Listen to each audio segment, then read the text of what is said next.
All right, so we're going out live right now over going out live right now over the internet. I got some people asking. We're at Restarted, and you know what I'm going to do? I'm going to give people some time to get in. So what I'm going to do is I'm going to show one of his videos. I'm going to actually show one of his videos now and get that in here so some people can get back in here, because I wanted to start a fresh stream and get it going. And let me put that on for the people. Which video are you doing? Cooler than smack right now. Just the one video. Gods must be crazy. Up, yo, you still with us? It sucks to be me, my life just gets weirder. I smoke PCP and fuck that cheerleaders. Always waiting around for these fucking drug dealers. And getting kicked out of fucking porno movie theaters. I no split service cause I was low on down. But nobody wants to fucking no crack and hoe who got herpes on a I can't believe you were on that song, dude.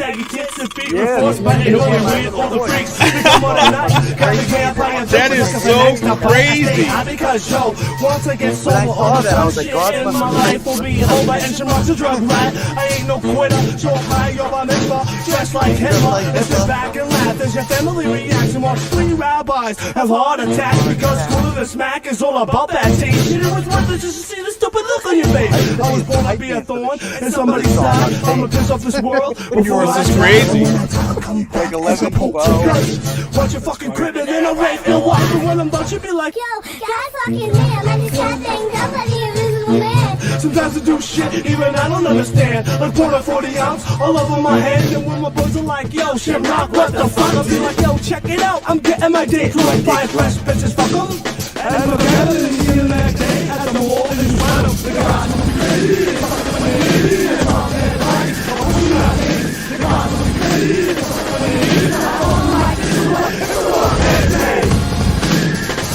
I'd rather have everybody on all at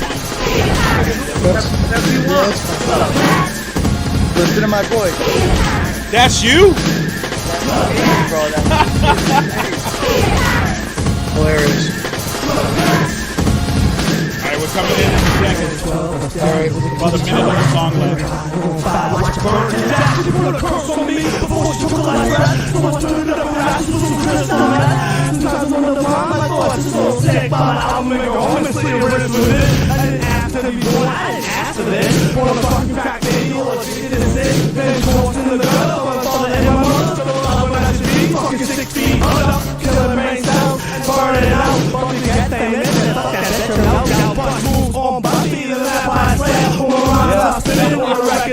Song was so ahead of its time.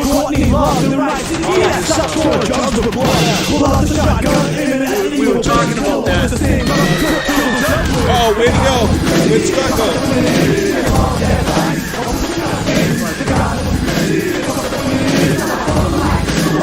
Oh, Scott dropped out. Hopefully he comes back in. Alright, we're getting ready to come in. Almost over.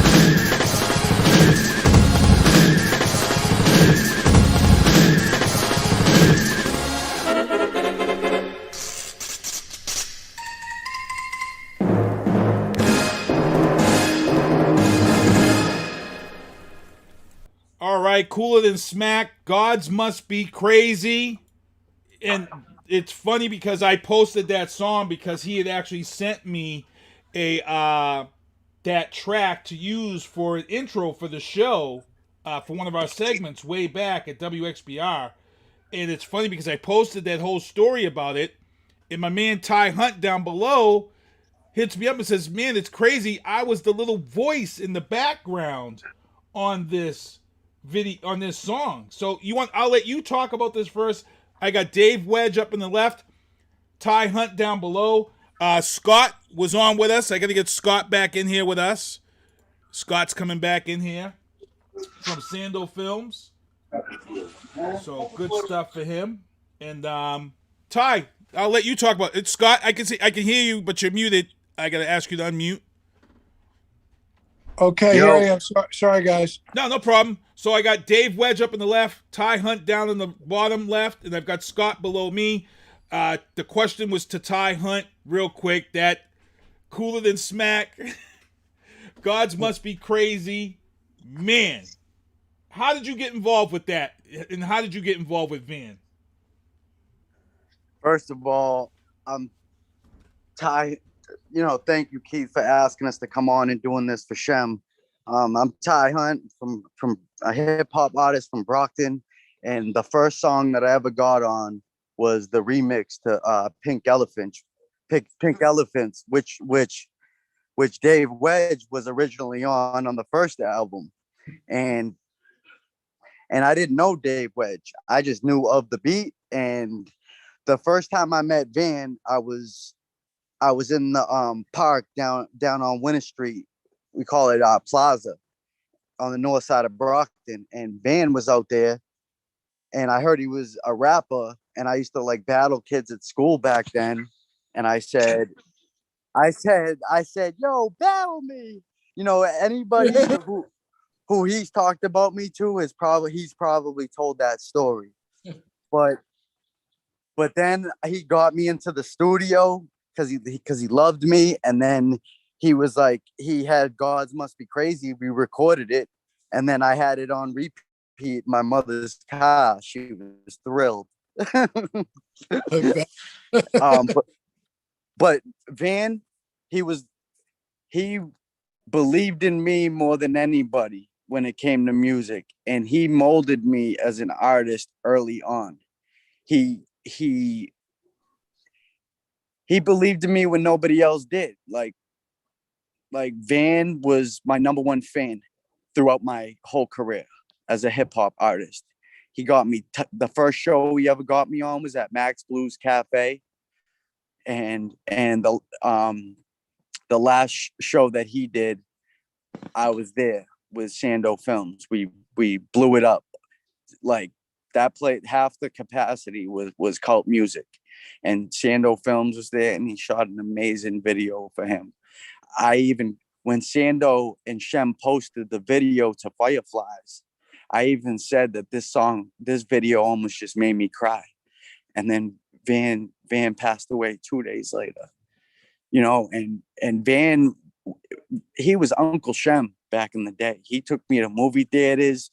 He was on the fucking left field line rooting for me at my baseball games. And anybody who's met me and Van know we clash. Like, we've fought throughout our entire friendship, but we always fell back into each other's arms because we loved each other. And I have so many funny stories, like, of him. How long ago I have? I know I got to share the time with them.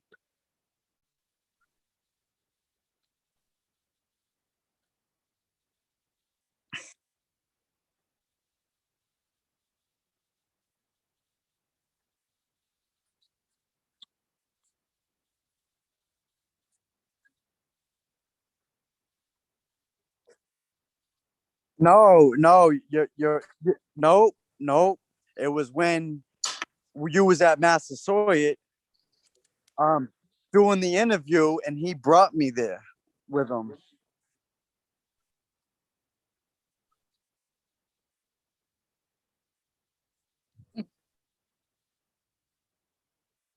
He came out and was there for me, and I was so proud to see him every time. The funny thing is Dave, I knew you as a writer, and then Shem hit me up, and he was on this on my show, and he kept talking about Dave, we're doing this stuff with Cool and this Smack, and then he's like, Dave, and I'm like, he's like, Dave Wedge. I'm like, Dave Wedge? I'm like, the writer? And then he's like, yeah. I was like, nah, dude, he's not in your band. And then I went to go to the Middle East to see the performances, and let me know, how did that turn out? Because you were with Van for a long time yourself, man. Yeah, so I mean, again, I'd reiterate what Ty said. Thank you for doing this. My heart was broken Friday, like so many people. Him and I had a very long, complicated relationship. I love the kid, but we went through our drama, like Ty just said. But at the end, I supported what he did. I was happy to see that he was still making art, and being an old guy that saw him from the very beginning, and all that he went through and all that he struggled with in his life. I know a lot about his family, his girlfriends, all, you name it. I know a lot about it. And I just know that, like, he was a true artist, and he lived his life for art.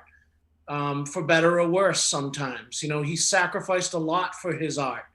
And I think that, you know, I'm a writer. You know, I went to college and I got a career in writing, and I wasn't looking to be a musician. You know, I did for a long time. I was in band. I was telling these guys before you got on, Keith, that the way it all started was I was in a band in college, played keyboards. And then after college, I got a synthesizer and I got some drum machines. I was making beats for some friends, and I was making beats for these guys from Brockton called Deadly Alliance. And one of them was a kid named Infamous Ace One, Kevin Qualls. He was a young dude, younger than me. And he was friends with Van. And he hooked up me and Van. And that's how it all started. Van was doing Stepchildren and Dusted Souls at the time. And he was like, dude, I want to do this thing cooler than Smack. And I need another rapper like you, like someone that's different, you know? And we just hit it off. And, you know, we made a crazy album. You know, we made a crazy EP called Disco Dust Delight. And then we made a crazy album, Diabolical Dope Act.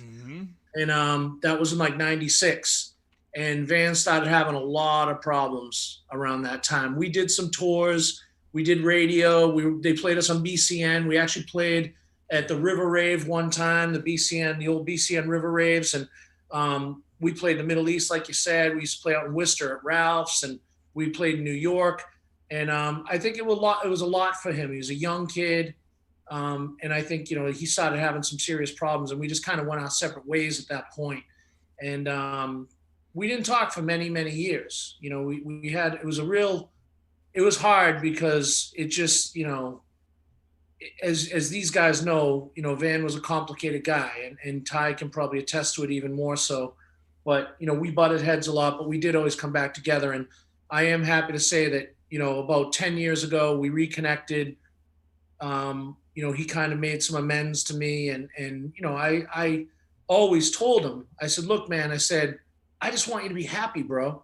I said, you want to make things right with what happened to us in the past? Make something of yourself. So be a producer. You're a talented guy.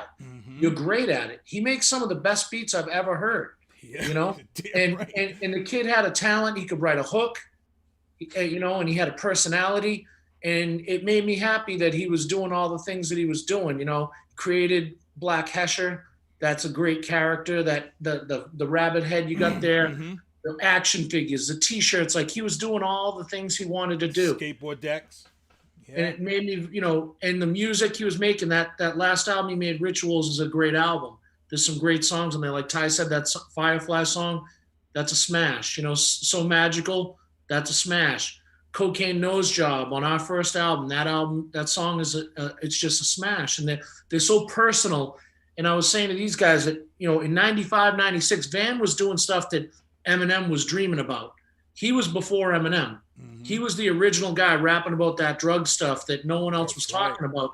And, you know, we used to go to raves. We were rapping over electronic beats, fast beats. He's the one who introduced me to rave culture. He took me to my first rave, you know, in my early 20s. And he's just a very interesting dude. I loved the way his mind worked when it came to art. And I'm real sorry to his friends and his family and all his fans that he passed away, and I'm gonna miss him. And when I opened my show, I got a little broken up. It was tough because the half hour before this show started tonight, I actually played nothing but Van Bates music to just show how eclectic he was and how different his music was and how it expanded and as far as his visuals went. And the thing that hit me the most, and when you talk about how he was an innovator, the funny thing was the last conversation Van and I had was Friday afternoon because Body Count had released a video called The Hate Is Real with all puppets. And I hit Van up and I was like, dude, I says, how funny is it that Ice-T is getting all these props right now for this brand new video with Muppets and being innovative and this and that? I go, I guess they didn't see your video from 4 years ago with Johnny Lawrence. And he laughed. He's like, yeah, you know, right? Seriously. I'm like, you're way ahead. You've always been ahead of the curve.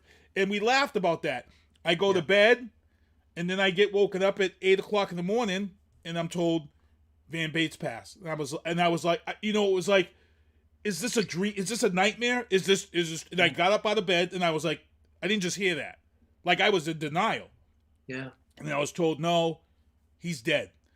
And I instantly called Erik, my best friend Erik, who I grew up with. Because Erik introduced me to Van. As I was saying before this show began, like, Erik and Sean Royster, who were friends of mine, grew up. They introduced me to this young kid back in the day. I think he was like 11 years old when I met him first. And he was writing raps then. And he was telling me, and he was talking all this crap. He would dress in these crazy clothes. And he said, I'm going to be a rock star. I'm going to be a rap star. I'm going to write all these raps. And he wrote these raps, and I laughed at him. And then when I got on the radio, he came to me and said, yeah, he's like, me and my group, Cooler Than Smack, we got this music. Can you play it on your show? And I said, okay, let me hear what you got. And I heard it, and I was like, holy shit. Are you for real? It was totally different. It was something nobody had ever done. And then I remember you talk about button heads. And I did actually, me and Van had a really good relationship, but we did butt heads one time. And to be honest, it was over the name change to Shamrock Christ. He hit me up and said, hey, I'm thinking about changing my name. I'm going to become Shamrock Christ. So when you do radio stuff with me, refer to me as Shamrock Christ. And I looked at him and I was like, really, dude? You really want to go this route? Because a lot of people are going to hate you for taking that Christ name and making it Shamrock Christ for marketing. He goes, that's why I'm doing it. He knew exactly the controversy that taking that name Shamrock Christ was going to cause. Well, the first thing that drew me to him musically, and I was telling these guys, like, I wasn't I was 24 years old. Like I said, I was a college graduate. I had my first job at a newspaper. I wasn't really looking to join a rap group and start going out on the road. I kind of fell into it, but what made me feel it and jump in with both feet was when I heard Elephants, when he played me that beat, and it was a loop from Black Sabbath.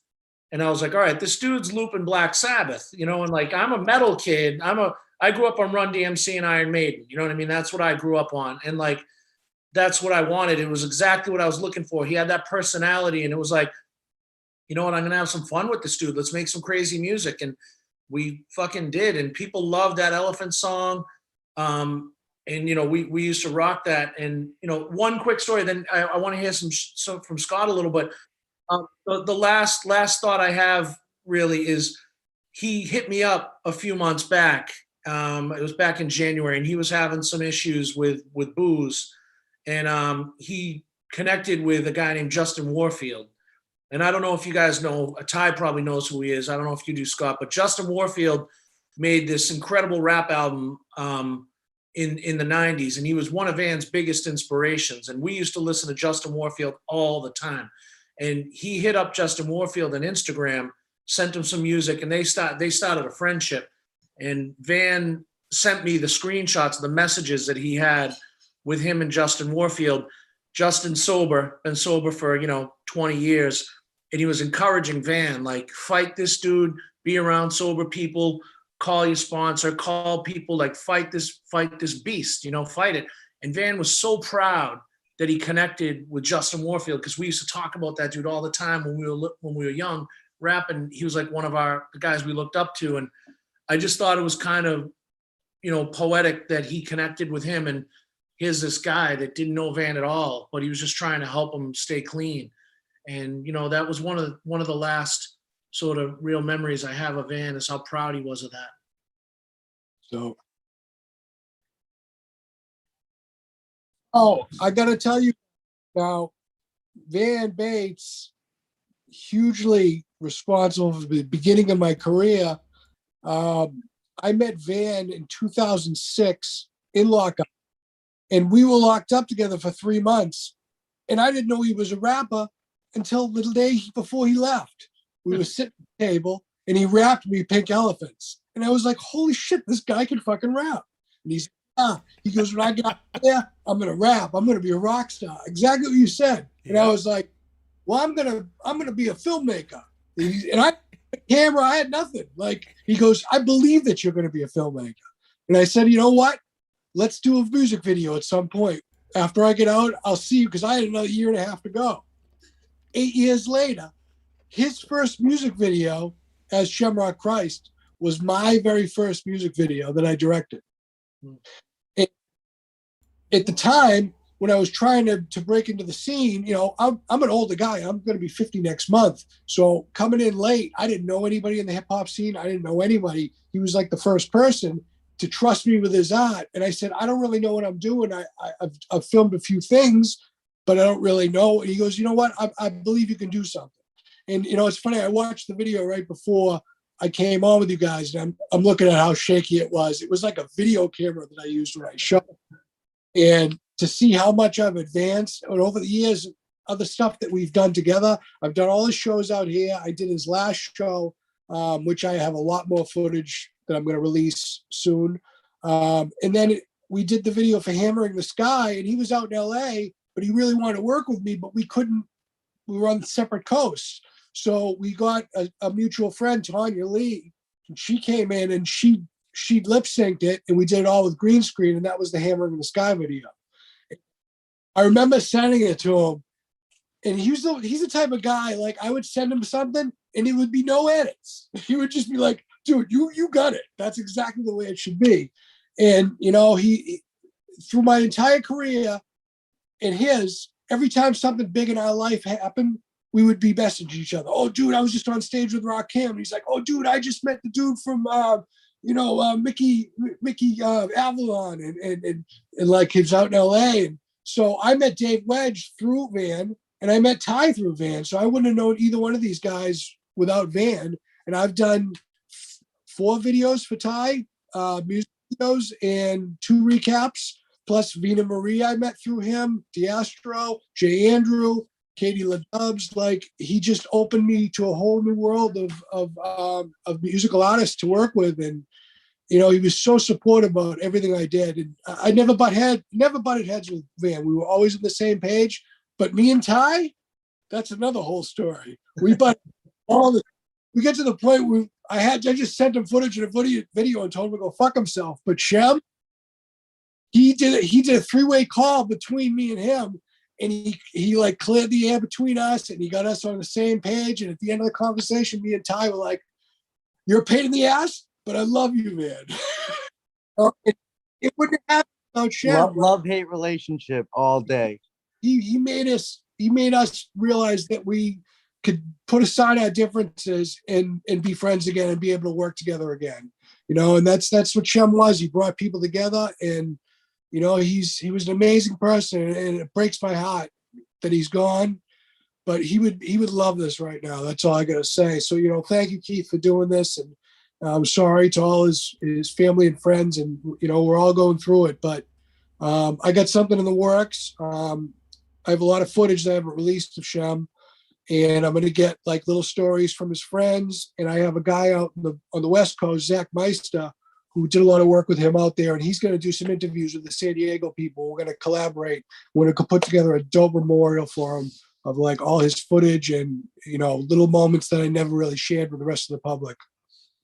Yeah, when he started rocking at the Middle East, man, Ned Wellberry, I got to thank Ned Wellberry for opening those doors at the Middle East for all of these rap groups and groups like Cooler Than Smack to be able to play there. If it wasn't for Ned Wellberry and those guys at Middle East allowing these groups to play there, we may not have been able to see Van make that rise. So if anybody's out there watching this, please make sure to let Ned Wellberry know that we respect the fact that what he did for the hip hop community, because without him, a lot of guys like Van Bates would not even have a format to perform on, to be honest. How many shows did you guys do eventually at the Middle East, Dave? I played there a couple times with him, but you know what's funny, Keith, you bring that up. Ned was one of the first ones that put us on a hip hop bill, because we usually played with hardcore bands. Growing up in Brockton, there was metal all around us. We used to play at Club 121 down on Main Street. We played with all, XXL and those dudes, and you know, all them kids. You know, we played hardcore shows with all sorts of dudes, and it's funny, we were always the one rap group on the metal bill. And like we had like I said, I'm a metal kid, so I loved it. But it was funny because it made us step up our live show. And, you know, because we're there with hardcore kids, and we had to, you know, make them not want to kick the shit out of us, you know what I mean? So we had a lot of fun. And, you know, I think you guys both kind of hit on it. Like Van, he tried to bring other people up. He tried to support other artists. He always was happy to share his talents with other people. And I feel like I'm older than him, and I feel like I was there from the beginning, and I kind of I'm so busted up about what happened, man, because he really went through a lot, and he busted his ass to get where he is today, and well, not today, but where he was going. And like I said, he just was true to his art. And people like Ty, like he loved that. He loved making younger dudes feel like a star and start to pursue their passions. And that's what I'm always going to remember about the dude, is how he supported so many other artists. He gave a lot of people a lot of chances that wouldn't get chances, to be honest. Yeah. He took a risk bringing a lot of people. I know when I hit him up, and the funny thing is, real quick about the Middle East, if you guys want to search the Middle East Van Bates performance, go back to 1998 on YouTube. There's a video from 1998. Cooler Than Smack is playing at the Middle East, and it is the sickest video you will ever watch. Van Bates is going out of his mind. Dave Wedge is right there beside him, and it's 1998, and the guys are there breakdancing during this live show.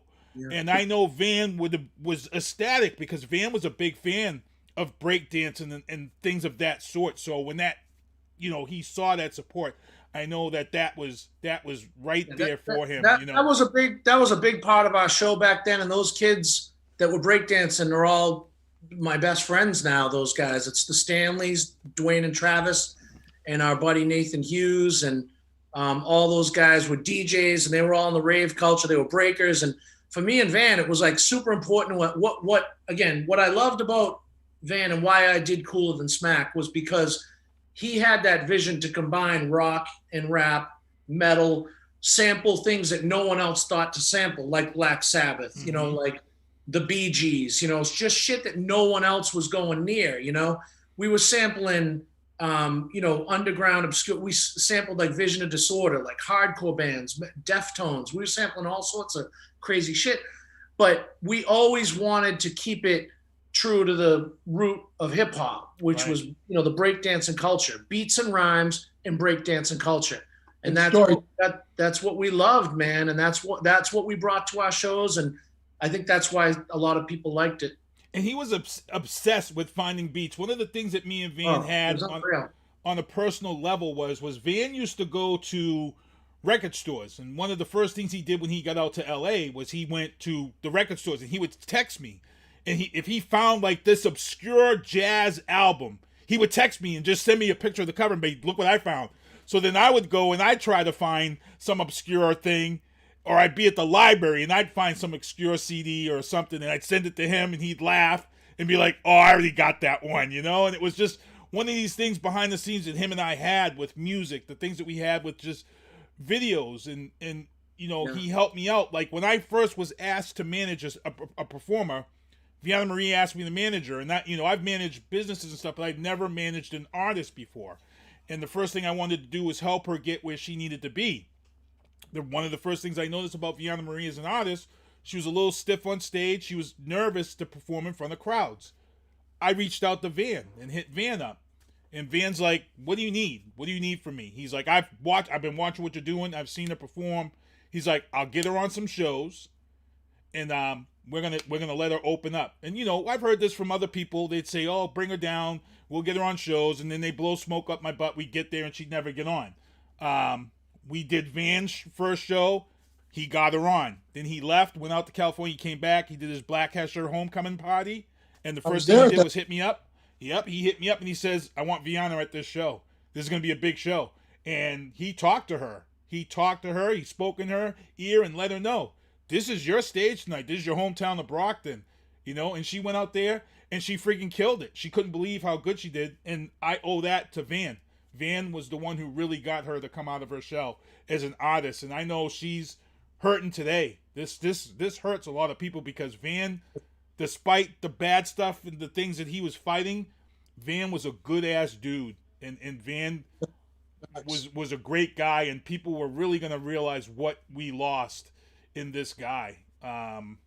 He's really a pure artist, and there's not a lot of them left in this world, and a lot of people like that lead a life like Van at some point either sell out or they go and they do something that strays from their true passion, and maybe they go and maybe he becomes a producer and gives up his own career. That's what happens to a lot of guys in that business, a lot of people. But Van stayed with it, and he built something pretty cool out there in San Diego because people were loving it, man. And he won awards out there recently for best rap group, and that stuff that they don't give that away just because they like him. They give it away because he's talented, and I think that, to me, his legacy is that catalog of music that people can go back and discover over and over and over. Like, I go back and listen to our first album, the EP,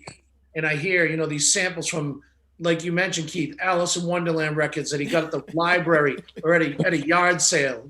We got Batman samples on there from like old Batman, Wolfman book and records that we had when we were little kids, and we were sampling that shit. And, he had just such a unique style. He really did that. I think, his legacy is really that catalog. And I hope people go and find his music, and because every one of those albums has a song that someone's going to like. Everyone has so many different styles. There's going to be something on there that everybody likes. And his new group was San Diego All Stars. The first video release was Kojak, was one of the first video releases. And did he have anything going on with you that was going to be coming up for that San Diego All Stars, Scott? No, we talked about some things, but it never really came into fruition. But and I'm sad about that, but it doesn't mean like that's going to happen. Because one thing about Van, and everybody who knows Van knows this, he did not like to be rapping his songs in his own videos. Like, right. It just what he liked to do. So having that Drag Me to Hell video was very unique because he didn't like rapping to the camera. That's why when we did Hammer in the Sky and we had Tanya Lee come in and do his part with maybe a couple shots of him in the background, he liked that so much more. He liked to have that mystery when it came to music videos and make it really like obscure if he could. And so he was doing the TV show It's a Show. If I somebody in the chat would let us know what's going to happen with It's a Show, if that's going to continue on in his memory, if anybody knows where that's headed. Ty, So, you know anything about that? They're going to be releasing that TV show soon. right. That TV show will be released. He was so I wanted to do another little announcement, was that when I was at the Jewel in Manchester, Shem came up to me and he said, we just booked a gig for a festival in Maine. And after he had passed, and he told me, I was like, yo, can I get some time on that? He's like, of course, bro. We're going to have an hour. And I'm like, oh, for real? And it's July 10th. So I had reached out to his girl back home, and I said, you know what the performer was? And I reached out to the promoter. So she gave me the name. I reached out to the promoter, and me and some of the other cult music crew and people from the second generation of CTS and DRC. We're gonna cover his set, and he's keeping Black Hesher on the ticket, but we're gonna go up there and do what Van would want us to do. When's the date of that? Because I don't want to forget that. And if I'm around, I fucking want to be there. July 10th. Me, Diastro, Acid Drop is coming back. I want to try to talk Dave Wedge into hopping on Pink Elephant, bro. But I don't know, man. He said he hasn't performed in a while, bro. Diastro, hey guys, Diastro Devin Keith is actually in the chat. He said it's definitely coming out. It's going to be on the US Weed channel. This is a show will still live on. So Devin Keith, Diastro, man, thank you for putting that in the chat. I know you were hit hard by this. As a matter of fact, I know the first two people that I hit up on Saturday morning when I got the call, the first two people I hit up was Ty and Devin. The first two people I hit up, and then Erik, and then Paula. I called Eric's house to talk to Paula. You know, 'cause I didn't want Dan to see it on social media. Like I wanted him to hear it somewhere else other than just see it pop up in his feed, so he wouldn't be just bombasted by it, because I knew they were close. Yeah. And I appreciated that, Scott, a lot. You know, it was a hard text to read when I woke up, but I would rather have that from you than just seeing it on social media. So I do appreciate that, you know. No problem, man. No problem. And it's tough with social media because it hits fast. Steve Reeder also wanted me to mention the passing of Bruce Marshall. So rest in peace to Bruce Marshall. Steve Reeder, what's going on? Thank you for listening to this show tonight. But this is great. The amount of people in the effing chat tonight is ridiculous. I see Jen Marley. I see Alex Panan, Chris Tash, Felicia Damon, Veana Marie, Brenda Goodson, Diastro, as I said, Shannon Roscoe, Beth Najar Urbani, all these people that he touched, Donna Ski. That's all family right there. All fam. Yep. Hassie Royster, I see you. I know I just donated to her GoFundMe, Tanya Lee. All these people who Van touched, and people will never, ever, ever, ever forget him. This was tough. There is one thing. So I have some old unreleased music. It's on cassette. Like we recorded. Oh, damn. People don't understand. People don't understand those first two albums. That Diabolical Dope Act and the EP, the Disco Dust Delight. We recorded those on Tascam 4-tracks on cassette. And I still have those cassettes, the master, they're literally master tapes. I don't have any of the equipment anymore to deal with that shit, but I'm happy to turn those over to you, Keith, or Ty, if someone wants to go through them and see what's there. I know there's some old gems that there was some that Van was asking me, like, yo, you got that song? Like there was a song he did called Strobe Light Pimpin' that we never released, and it's a great jam. It's there somewhere. And they're on, you said they're on cassette? They're on cassette, yeah. So if you got the cassette, I can get those and I can convert them to MP3, clean them up, and remix them or just reproduce them. Maybe I just want them cleaned up. I want people to be able to hear this music that he made, you know, back in the 90s, because every song he made was part of his story. Yeah, get that to me. I would love to mix that and get that where it needs to be.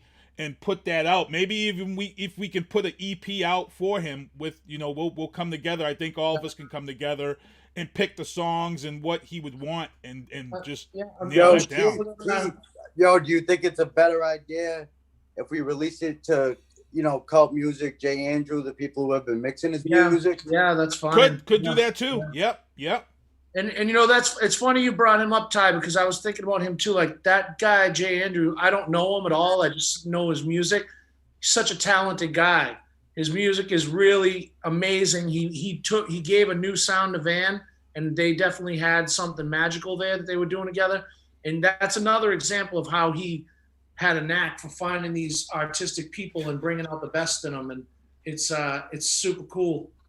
And Jay Andrew, he has a huge heart, and he's gonna be he would kill it. Jay Andrew would kill it. You get those cassettes to Jay Andrew. Jay Andrew will kill it. He's actually on my album. I'm gonna be releasing an album soon, and it's called Still Manic, and Jay Andrew's on one of the songs with me. Nice. I begged Van, you know, I've been trying to get Van to make a beat so we could make a hit together. And at the show, he told me that he was just struggling. He had a block going on, believe it or not. But he'll live forever in our hearts. And he brought us all together as family. And we're going to be doing, I'm not sure the date yet, but it's in late May. We're going to be doing a tribute show in San Diego at Queen Bee's. And then Jess Soprano's working on getting a venue for us out here in June. Nice. And, you know, I'm sure everything's going to be plastered all over social media. Oh, yeah. Everybody to see. And Can't It's wait. what Van would want. He would want cult music. He would want us all to continue doing music. And what's beautiful is that people from years ago who are all coming out of the woodwork and want to get back into doing this because they know that's what Van would want, and it's so magical. We lost. It looks like we lost Scott, but I'm cool with that because we get ready to get out of here anyway. But I got to thank everybody. Alex Panan says in the Acid chat drop. he says I've got unreleased Shem beats also. So yeah, I think Jay Andrew would be the guy to reach out to. I see Jim Miley already tagged Jason Nichols on this, so if he watches this, hopefully he can do this and get these unreleased tracks out. But I got to thank you guys for coming on this show because I'm going to close this show out with a video from Scott. And what it is it's the last performance up in New Hampshire that I'm going to close out the show with. And then SpongeBob will take us home. Again, like I said, Van used to be there for me. And, he used to cheer me up. And when he knew I was down, all he had to do was text me Punky Brewster. And he knew I would laugh. He knew I would laugh if he just texted me Punky Brewster. One time he texted me, "I Mommy Punky, Mia Poppy." So I'm gonna miss him. I'm gonna miss him a lot. As I said, he's up here. Got him right there. Holding it down. You guys got anything to say before we get out of here? I'm gonna let you throw yours in there, Dave, first, and then we'll close out with Ty. I mean, just thank you, Keith, for doing what you do. Not just this show, but in general. It's a great community forum that you got. I just think that my last thought on Van is it amazed me. I moved on with my career. I write books now, and I do that sort of stuff. But we stayed in touch because we both love to create and tell stories, and that's what made us friends. That's what attracted us to each other to begin with. But it always amazed me how prolific he was at releasing music. He just never stopped. And that's really what I got to say is his legacy. Everyone on this chat, go find his music. There's so many songs out there. There's album after album after album. And I was going to say, I know Alex has some unreleased music, Acid Drop. And I think that between all of us, we could put together a nice unreleased track sort of compilation. So yeah. I'm down to help however I can, everybody. That'd be awesome. Yeah. And the man Dave. GoFundMe and help his family. Yep. Yeah. There's about 3 GoFundMes out there right now. I actually donated to the one that Hassie Royster has out there for him. So if you guys hit up Hassie Royster on GoFundMe, she's got a nice one set up for him. And there's a couple of other ones that are out there that are legit. So reach out to them and make sure you want to donate. Ty Hunt, what are you going to say before we get out of here? I want to say thank you to Shem, Van, aka Shamrock Christ, aka Black Hesha. He believed in me from the beginning, and he stuck with me even after my car accident.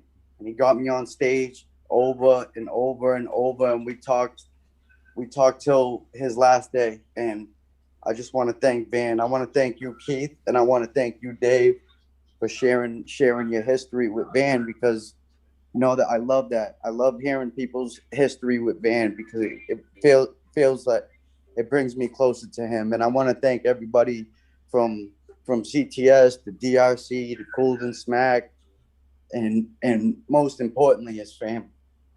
And I love all you guys. Thank you so much. And I'm really looking forward to talking more with you, Dave. Well, I'm glad you had that time with him, brother, and I'm sorry for your loss with your friend. R.I.P. Van, Guys, thank you for coming on the show. Everybody for tuning into the booth. I've got one last Van video to show, and this is from just a couple of weeks ago up in New Hampshire. Smile on his face, tearing the stage up at Club Jewel up in New Hampshire, Manchester. And we're going to close out with this, and then SpongeBob is going to take us home, and then the booth will be back here next week. 7 p.m. People, don't let this man's music die. Let's go.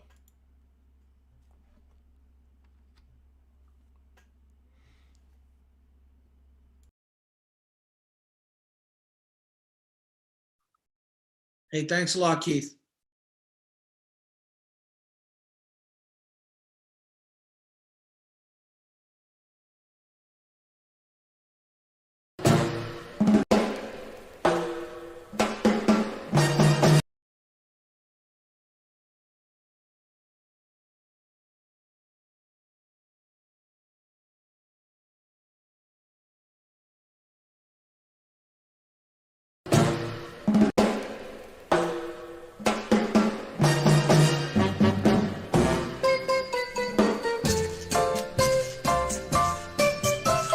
Yo, it sucks to be me, my life just gets weirder. I smoke PCP and fuck dead cheerleaders. Always waiting around for these fucking drug dealers. And getting kicked out of fucking porno movie theaters. Starting to quit service cause I was low on dough. But nobody wants to fucking no crackhead hoe who got herpes on her lips, cause sores don't look right. Fucked up saggy tits and feet with frostbite and only weird all the freak.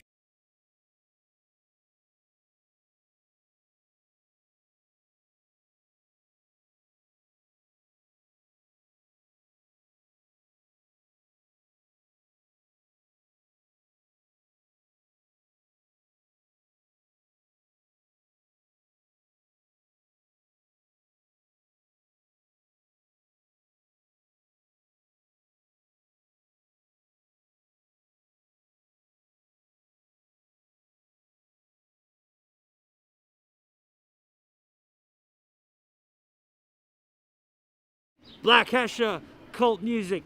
We came to rock New Hampshire tonight.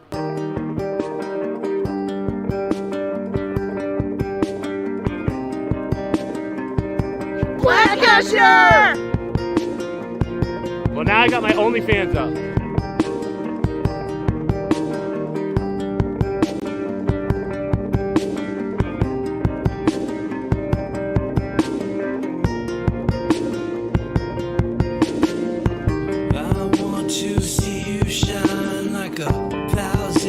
Stars at night, like a bottle rocket when it's in flight, like a full moon when it shines its light. And I wanna hold you in my arms, and I don't want to ever let go.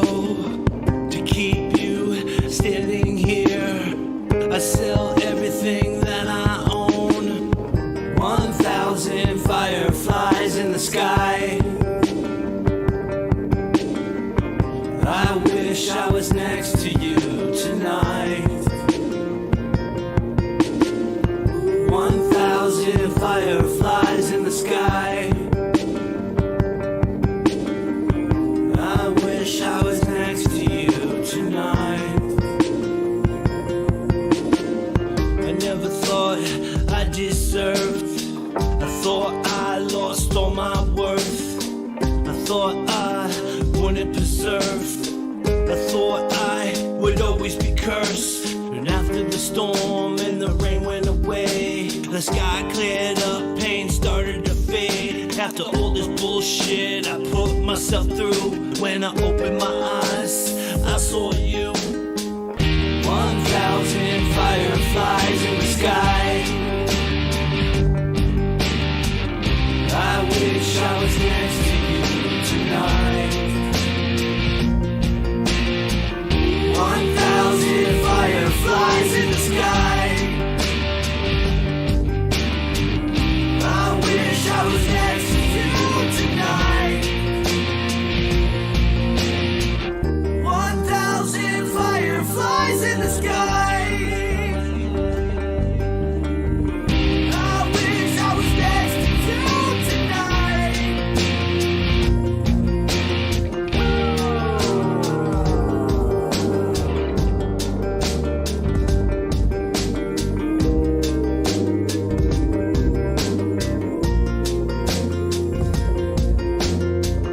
Feel pain?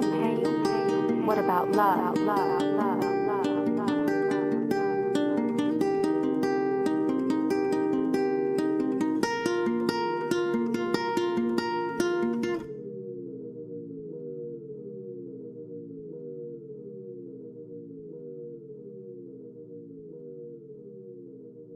What are you gonna say about cult music? I want their money. Well, see you next Tuesday. Thank you for listening to The Booth on Hoobazoo and HatcherRadio.com. Please follow the Facebook page and subscribe to the podcast at Apple Podcast, iHeartRadio, and Spotify. The Booth is a Sinister One production hosted by Sinister One. I've got to start hanging out with friends that are a little more intelligent and understand politics and stuff. It's just that I'm up on this level up here, and all my friends are down here. Me, nah. You guys, nah. Maybe a little more down in here. Screw you guys, I'm going home.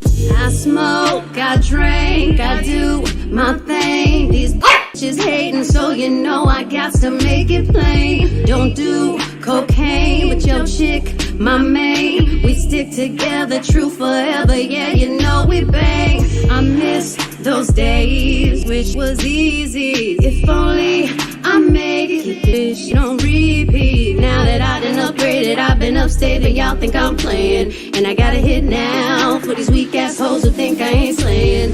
Try me, and I'll probably end up laughing, cause I never back down. I'm that chick with a clean ass whip. I don't need that shit, I got my own now. I get hurt, I get tired of fussing, fighting, guess I gotta crack down. Don't mess with me, cause on everything, I'ma have to bring the whole city out. WHOOBAZOO, that's whoobazoo.com. Enter website.